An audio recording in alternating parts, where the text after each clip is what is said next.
हाँ तो स्टूडेंट्स कैसे हो आप सभी। और उम्मीद करता हूँ आप सब बहुत अच्छे होंगे। तो आज का जो हमारा टॉपिक रहेगा वो टॉपिक रहेगा हमारा घोंसला। यानी हम स्टडी करने वाले हैं अब घोंसला की।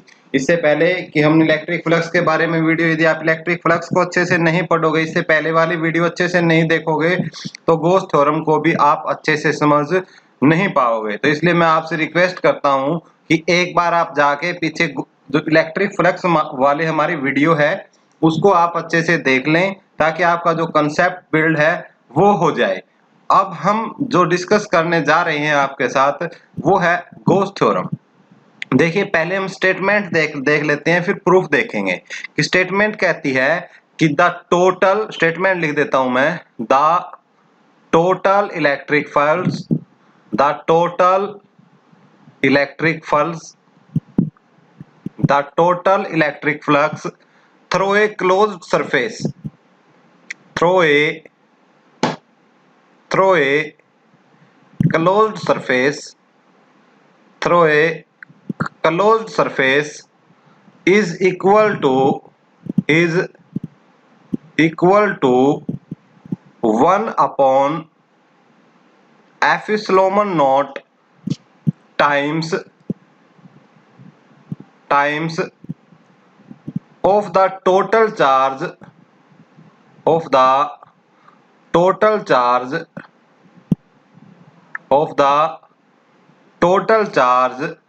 enclosed inside the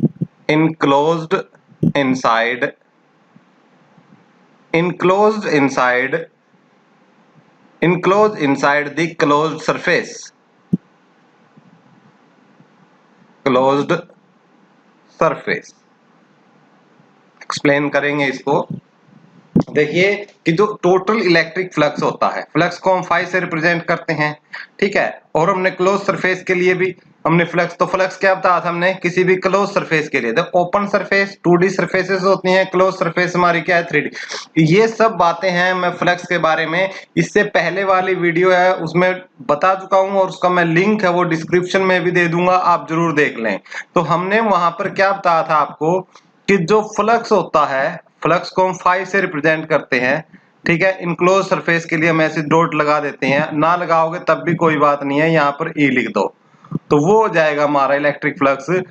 क्लोज के लिए इंटीग्रेशन, और इंटीग्रेशन के अंदर ऐसे सर्कल लगाते हैं क्लोज के लिए, E vector dot n cap ds, ऐसे भी लिख सकते हो आप, ठीक है। ये इलेक्ट्रिक फ्लक्स है, ठीक है। या phi into E dot ds भी लिख सकते हो ऐसे, phi is equal to closed integration of E vector dot ds vector. और ds एरियल वेक्टर के बारे में भी इससे पहले वाली जो हम चैप्टर है उसमें कर चुके हैं, और ऐसे भी रिप्रेजेंट कर सकते हो। तो ये तो बात किसकी है, फ्लक्स की है। गॉस थ्योरम क्या कहता है कि ये जो फ्लक्स होता है आपका वो ये होता है कि ये हमारा 1 अपॉन एप्सिलॉन नॉट टाइम्स होता है। कितने टाइम्स होता है, 1 अपॉन एप्सिलॉन नॉट, किसका, total charge enclosed, total charge enclosed inside the closed surface, ये होता है भाई, ठीक है। यानी इसी को हम लिखना चाहे तो कैसे लिख सकते हैं कि जो फ्लक्स है, फ्लक्स फाई, ठीक है। फ्लक्स जो है, थोड़ा सा इसको अच्छे से लिख लेते हैं, थोड़ा सा लिखने में दिक्कत हो जाती है कई बार। तो फ्लक्स है, इसको हम लिख सकते हैं कि flux phi is equal to close integration of E vector dot n cap ds is equal to total charge, charge हमने Q मान लिया तो Q अपॉन एप्सिलॉन नॉट, इतना होता है। तो ये होती है गॉस थ्योरम की मैथमेटिकल स्टेटमेंट, ठीक है। इस प्रकार से हम लिख सकते हैं। ये जो स्टेटमेंट है हमने ली है, ठीक है, ये किसकी है, आपकी गॉस थ्योरम की है, ठीक है। ये स्टेटमेंट हमारी किसकी आई है, ये गॉस थ्योरम की। और जो हमने अभी पढ़ा है ये तो, यानी हम बोल सकते हैं कि किसी भी क्लोज सरफेस में जो फ्लक्स होगा वो अपना 1 अपॉन एप्सिलॉन नॉट होगा, जो उस फ्लक्स के जो उस बॉडी के ऊपर क्या है, चार्ज इनक्लोज्ड है। ठीक है, अब हम क्या देखेंगे, इसका प्रूफ देखेंगे। ठीक है, प्रूफ देखने के लिए हम क्या है, एक नया पेज ऐड कर लेते हैं। ठीक है, प्रूफ देखेंगे हम इसके लिए। तो इसके लिए हम क्या है, एक जो सर्कल है वो ले लेते हैं, सर्कल ड्रा कर लेते हैं इसके लिए एक, ये हमने एक सर्कल ड्रा कर लिया। ठीक है, सर्कल हमने ड्रा कर लिया इसके लिए, और ये हमने ले लिया कि भाई ये इसका क्या है, सेंटर है। ठीक है, ये क्या है, इसका सेंटर। ठीक है, ये O पॉइंट को हमने सेंटर ले लिया, और इस पूरी बॉडी पे हमने कितना चार्ज मान लिया कि Q चार्ज इस पे लगा हुआ है। ठीक है, और इसी के अंदर यदि मैं बात करते हैं हम, ठीक है, कि हम एक हमने एक स्मॉल सरफेस ले लिया, ये स्मॉल सरफेस, ये वाला, ये स्मॉल सरफेस हमने ले लिया। ठीक है, एक स्मॉल सरफेस हमने लिया, तो इसकी वजह से अब जो चार्ज है, ठीक है, वो क्या करेगा, किस डायरेक्शन में लगाएगा। देखो ये यहाँ पर हमने प्लस क्यू चार्ज ले लिया इस बॉडी के ऊपर। अब इस प्लस क्यू चार्ज की वजह से जो इलेक्ट्रिक फील्ड है उसकी डायरेक्शन ये होगी। ठीक है, और ये हमने ले लिया स्मॉल एरिया। ठीक है, स्मॉल एरिया ds। ठीक है, ds वेक्टर। तो जो ds स्मॉल की वजह से भी जो इलेक्ट्रिक फ्लक्स लगेगा या उसकी जो डायरेक्शन होगी वो भी क्या होगी, यही होगी। यानी दोनों क्या होंगे, सेम डायरेक्शन में होंगे। ठीक है, तो इसी के अलोंग या तो ds वेक्टर ले लो, और जो ds वेक्टर की जो डायरेक्शन है, क्योंकि वेक्टर क्वांटिटी है, उसकी भी क्या होगी, ये डायरेक्शन होगी।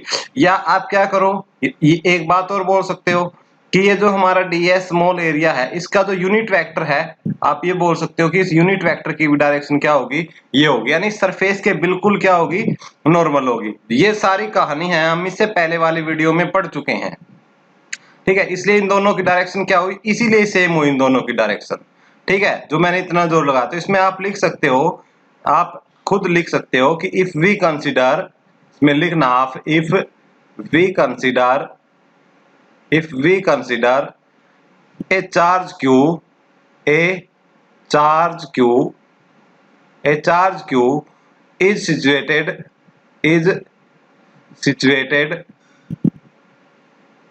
or placed at center of a closed surface as shown in figure, बहुत आसान लैंग्वेज में लिखनी है आपने, ये नहीं है बुक में बहुत ऐसे नहीं। ठीक है, तो ये लिया हमने, एक इनक्लोज सरफेस लिया है, और इसके सेंटर में हमने चार्ज क्या रखा है, क्यू चार्ज रखा है। उसके बाद हमने क्या मानना है, ये क्या मानना है वो लिखो। हमने क्या मानना है, ds मानना है। ds क्या आपका, small elementary area, small elementary area, small elementary area. ठीक है, या तो आप ds वेक्टर से रिप्रेजेंट कर लो, ठीक है, स्मॉल एलिमेंट्री एरिया या एरियल वेक्टर, या ये दिखाना तो इसका यूनिट वेक्टर भी दिखा सकते हो। तो इसका यूनिट वेक्टर दिखा लो नीचे कि n कैप क्या है, unit vector perpendicular to surface ds, यानी ds के परपेंडिकुलर कोई सी भी एक दिखा लो। आपको मैं पहले एक्सप्लेन कर चुका हूं, ds एरिया वेक्टर से कि एरिया क्या होता है, वेक्टर क्वांटिटी होती है। इस बारे में मैं आपको डिस्कस पहले वाली वीडियो में कर चुका हूं और उसको एक्सप्लेन कर चुका हूं। आप उस तरीके से दिखाना चाहते हो तो उस तरीके से दिखा लो। यदि आप ds से दिखाना है इसको सिंपली, तो ds से दिखाना है तो इसका यूनिट वेक्टर ले लेंगे, और यूनिट वेक्टर क्या होगा, हमेशा सरफेस के परपेंडिकुलर होगा। ठीक है, ये इस चीज से दिखा सकते हो। तो इसलिए यदि हम बात करते हैं ई वेक्टर, या तो यूनिट वेक्टर दिखा रहे हो तो यूनिट वेक्टर से मैं दोनों तरीके बताऊंगा आपको। जैसे मैंने यहाँ यूनिट वेक्टर लिया है, तो यूनिट वेक्टर की डॉट प्रोडक्ट क्या होगी कि ई वेक्टर का मॉडुलस इनटू यूनिट वेक्टर का मॉडुलस इनटू इनके बीच में एंगल है जो कोस। ठीक है, कोस थीटा। अब थीटा इनके बीच में क्या है, सेम डायरेक्शन है, तो 0 डिग्री। तो ई तो ये तो ई हो जाएगा, और यूनिट वेक्टर क्या हो जाएगा, 1 यूनिट। यदि यूनिट वेक्टर का मॉडुलस लेगा तो क्या आएगा 1, ये बात आपने याद रखनी है। तो डॉट cos 0 और cos 0 की वैल्यू भी क्या होती है आपकी 1, तो ये किसके बराबर आ जाएगा आपका e के बराबर आ जाएगा आपका। ये आई बात समझ में, किसके बराबर आ जाएगा e के बराबर आ जाएगा। एक तो आप इस तरीके से कर सकते हो, एक यदि आप क्या है यूनिट वेक्टर नहीं लेते डायरेक्ट ds लेते हो, ds वेक्टर और ds की जो वेक्टर होगा वो सरफेस के परपेंडिकुलर होगा, तो फिर आप कैसे शो करोगे इस तरीके से। दोनों मेथड में आपको यहां बता रहा हूं, जो आपको अच्छा लगे उससे कर लेना। e vector dot ds vector, तो ये हो जाएगा आपका e का मॉडुलस, e वेक्टर का मॉडुलस, ds वेक्टर का मॉडुलस, और इनके बीच में एंगल कितना है 0, तो ये हो जाएगा हमारा क्या e ds, ये e ds आ जाएगा। ठीक है, फिर आप डायरेक्ट हम कौन सा यूज करेंगे फार्मूला, ठीक है, हमें आपको पता है कि जो फ्लक्स क्या होता है, फ्लक्स हम गॉस थ्योरम निकाल रहे हैं, तो जो हमारा फ्लक्स होता है हमारा integration close surface e vector dot ds vector, ये फ्लक्स का फार्मूला होता है। ठीक है, एक इस तरीके से भी लिख सकते हैं, और इसी को हम यदि इस तरीके से भी लिखते हैं कई जगह, दोनों बराबर होता है e vector dot n cap vector into ds vector. दोनों ही तरीके में यदि ये यूज कर रहे हो पहले वाला, तो फिर उसके लिए आप ये यूज कर लो, यूनिट वेक्टर कर रहे हो तो उसके लिए आप ये यूज कर लो। ये आप पे डिपेंड करता है कि आप कौन से मेथड से करोगे, दोनों से सेम आएगा। ठीक है, क्योंकि दोनों से डॉट प्रोडक्ट खोलेंगे तो e vector dot n cap है, उसकी जगह e लिख दोगे क्योंकि ये डॉट प्रोडक्ट हमने खोल ली, और इसमें करोगे तो डायरेक्ट हमने ये डॉट प्रोडक्ट यहाँ पे खोल चुके हैं, e ds के बराबर आया। तुम्हारा दोनों में फ्लक्स कितना आएगा क्लोज सरफेस के लिए e इंटू ds आ जाएगा। आई बात समझ में। अब e क्या है कांस्टेंट है, तो e को ले लेंगे हम बार, और क्लोज इंटीग्रेशन किसका करेंगे ds का इंटीग्रेशन करेंगे। ds क्या है मैं पहले बता दूं, ये हमने स्मॉल एरिया लिया था। ठीक है, इसका स्मॉल एरिया लिया था, एक कोई हमने क्लोज सरफेस लिया था, ये स्फेयर और ये स्फेरिकल सेल का लिया था। ठीक है, उसका ये स्मॉल एरिया देखो, यदि इस स्मॉल का यदि आप इंटीग्रेशन करोगे तो इस कंप्लीट का निकल के आ जाएगा। और मान लो ये यहां से यहां तक इसकी ये कितनी है रेडियस r, मान लो रेडियस कितनी, मान लो r, तो देखो कंप्लीट का इसका इतने का इंटीग्रेशन करोगे तो इंटीग्रेशन का मतलब होता है पूरे का निकल के आ जाएगा, तो ये आ जाएगा आपका e इंटू ds, पूरे का करोगे क्लोज सरफेस का तो 4 पाई r स्क्वायर, क्या आ जाएगा 4 पाई r स्क्वायर। अब e की वैल्यू हमने बताई थी, यदि सेंटर से e निकाल रहे हो हम r डिस्टेंस पे निकाल लेंगे, तो e होता है हमारा, मैं यहाँ पर लिख देता हूं, कौन से पेन से लिखूं, मैं यहाँ से व्हाइट से लिखूंगा। e की जो वैल्यू होती है वो होती है 1/4 पाई epsilon naught q upon r square, यानी जितनी डिस्टेंस से है उतनी डिस्टेंस से। ठीक है, ये होता है e, तो ये e की वैल्यू यहाँ पुट कर लो। अब e की वैल्यू यहाँ पुट करोगे तो क्या आएगा आंसर 1/4 पाई epsilon naught q upon r square into 4 पाई r स्क्वायर।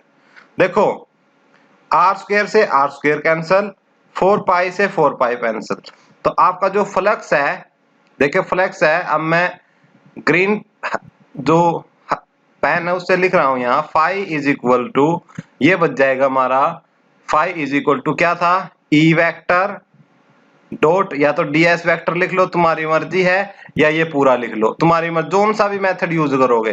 तो ये पूरा कैंसिल होगा, ये भी r स्क्वायर भी, ये भी बचा क्या q अपॉन एप्सिलॉन नॉट, तो क्या बचा हमारा q अपॉन एप्सिलॉन नॉट।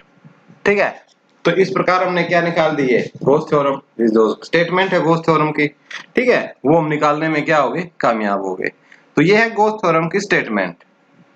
ठीक है, ये तो आप समझ गए आप कि किस तरीके से आप गॉस थ्योरम क्या बताती है कि किसी भी इनक्लोज सरफेस में, ठीक है ना, क्लोज बॉडी के केस में, ठीक है, जो फ्लक्स होगा आपका वो 1/एप्सिलॉन नॉट टाइम्स होगा, यानी 1/एप्सिलॉन नॉट गुना होगा किस फैक्टर का, जो उस बॉडी के ऊपर चार्ज है उसका।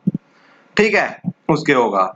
देखो एक और छोटी सी बात आ जाती है इसमें, नोट करके आपको लिखनी है। मैं चलो नेक्स्ट पेज पे आपको लिखवा देता हूँ, इस बात को भी नोट कर लो, कई बार बोर्ड में पूछ ली जाती है कि नोट करके इसमें आप लिख सकते हो। नोट करके लिखो, नोट बना के, नोट करके ऐसे तो इसमें लिखिए if the close surface, if the closed surface, if the closed surface consists of large number of charges, large number of charges q1, q2, q3 so on and minus q1, minus q2, minus q3 so on, यदि ऐसे इस प्रकार से charges है, ठीक है, या आप Q1 डैश ये इस प्रकार से लगा लो, थोड़ा अलग हो जाएगा, ठीक है। एक चार्ज का सिस्टम है Q1, Q2, Q3 और Q minus Q1 dash minus Q2 dash Q, इस तरीके से है आपका चार्जेस का सिस्टम है। तो फिर जो फ्लक्स होगा आपका, निकालते हो आप फ्लक्स, वो हो जाएगा हमारा 1 अपॉन एप्सिलॉन नॉट टाइम्स, और किसका, जितने चार्जेस हैं, अब चार्जेस कितने हैं, Q1 है प्लस Q2 है प्लस Q3 है प्लस सोन, जितने भी हैं जोड़ लो सबको, ठीक है, और जितने माइनस के हैं माइनस के ले लो, ठीक है, माइनस के माइनस वालों में से ले लो, Q1, Q2, Q2 डैश है ये, ठीक है, इस तरीके से Q2 dash plus Q3 dash plus so on, ऐसे जोड़ के सबको इस तरीके से ले लो। और ये क्या है, सम है, तो इसी को लिखने का तरीका होता है कि 1 अपॉन एप्सिलॉन नॉट, क्या हमने जोड़ किया सबका, तो जोड़ किया, तो जोड़ को किस रिप्रेजेंट करते हैं, समेशन से, समेशन ऑफ चार्ज क्यू, ठीक है, इसे ऐसे लिख सकते हैं, ठीक है। इस प्रकार से हम इसको इस प्रकार से, यदि बहुत सारे सिस्टम ऑफ चार्जेज हैं तो इसको हम इस प्रकार लिखेंगे, ठीक है। तो ये हमारी आपकी क्या है, गॉस थ्योरम, ठीक है, गॉस थ्योरम थी आपकी, जो आसानी से आप कर सकते हो, ठीक है, जिसमें हमने स्टडी किया कि किसी भी इनक्लोज सरफेस के ऊपर जो आपका चार्ज है वो कितना होगा, 1 अपॉन एप्सिलॉन नॉट टाइम्स का कितना होगा, आपका टोटल चार्ज का 1 अपॉन एप्सिलॉन नॉट टाइम्स होगा, ठीक है। इसी प्रकार इसमें एक चीज और देख सकते हो आप, ठीक है, एक चीज और कैसे देख सकते हो कि जैसे हमने एक सर्कल ले लिया, ठीक है, एक हमने ये सर्कल ले लिया यहाँ पर, ठीक है, और इसका वही सेंटर है, ठीक है, ये हमने सेंटर मान लिया, ठीक है, ये हमने इसका क्या मान लिया, सेंटर मान लिया, ठीक है, और इस सेंटर पे हमने क्या है, प्लस क्यू चार्ज रख दिया, ठीक है, ये सेंटर मान लिया हमने। एक सेकंड रुकिए, थोड़ा सा दोबारा से कर लेते हैं अच्छे से लाइन, ये हमने सेंटर मान लिया, ठीक है, और ये सेंटर और रेडियस हमने कितनी मान ली इसकी, कि भाई हमने जो ये रेडियस है इसकी, ये कितनी है, आर रेडियस है, ये भी मान ली साथ में, ठीक है। और यहाँ पर एक हमने सरफेस मान लिया कि भी एक स्मॉल सरफेस हमने ले ली, यहाँ पर ये स्मॉल सरफेस, बिल्कुल स्मॉल सरफेस हमने यहाँ कट कर ली है, ठीक है, स्मॉल, और यहाँ पर स्मॉल सरफेस की वजह से यहाँ पर प्लस क्यू चार्ज है, और यहाँ पर हमने एक टेस्ट चार्ज रख लिया क्यू नॉट, ठीक है। अब क्यू नॉट ये सरफेस ds है, ठीक है, अब ds लेंगे तो ds, या तो ds वेक्टर ले लो इस तरफ, उसकी डायरेक्शन ये होगी, ये होगी, या इसका यूनिट वेक्टर लोगे तो यूनिट वेक्टर की डायरेक्शन ये होगी, और इलेक्ट्रिक फील्ड है उसकी डायरेक्शन भी ये होगी। तो आपका जो मर्जी है, जो चीज आपने लेनी है वो ले सकते हो आप इसमें, ठीक है। अब हम क्या करेंगे, गॉस लॉ से कूलम्ब्स लॉ डिडक्ट करेंगे, तो हेडिंग आप इसमें डाल सकते हो, डिडक्शन ऑफ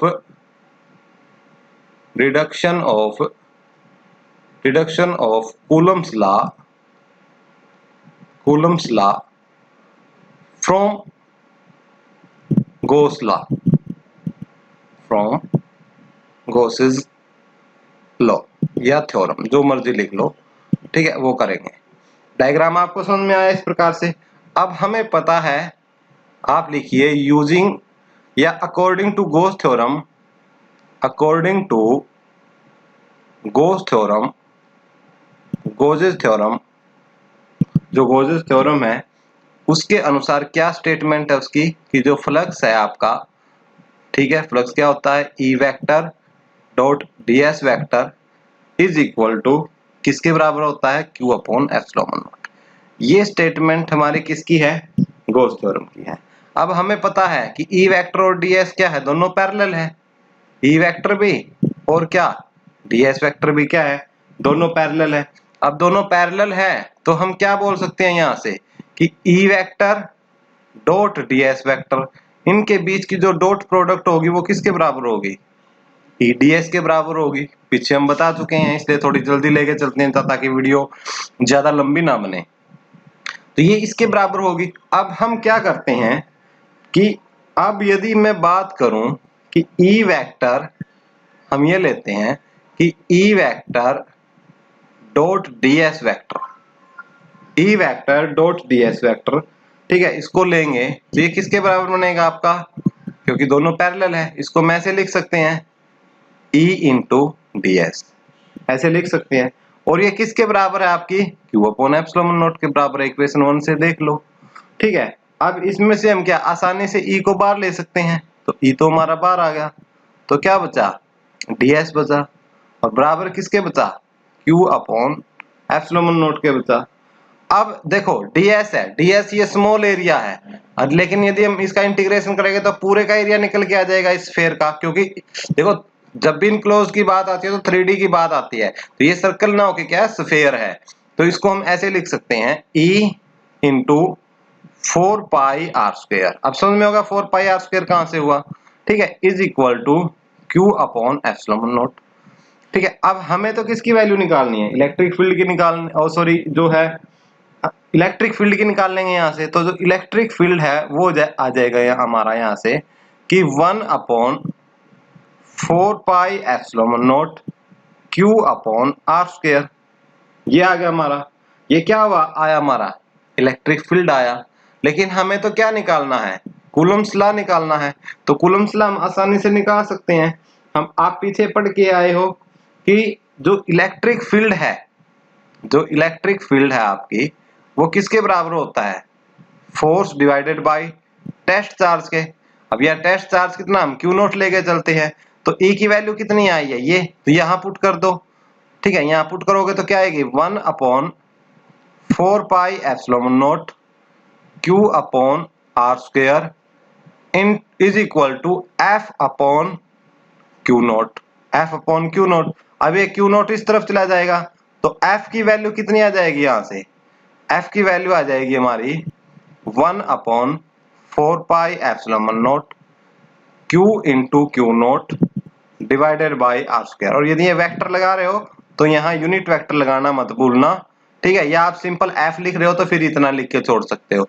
तो ये हमने निकाल लिया, क्या निकाल लिया, कूलम्ब्स लॉ को निकाल लिया। किससे निकाल लिया, गॉस थ्योरम से निकाल लिया, ठीक है। और उम्मीद करते हो आपको समझ में आया होगा, ठीक है। और इसके नीचे लिख लो this is Coulomb's law, this is Coulomb's law, Coulomb's law, this is Coulomb's law, ठीक है। और उम्मीद करता हूं सभी स्टूडेंट को ये बात अच्छे से समझ में आई होगी।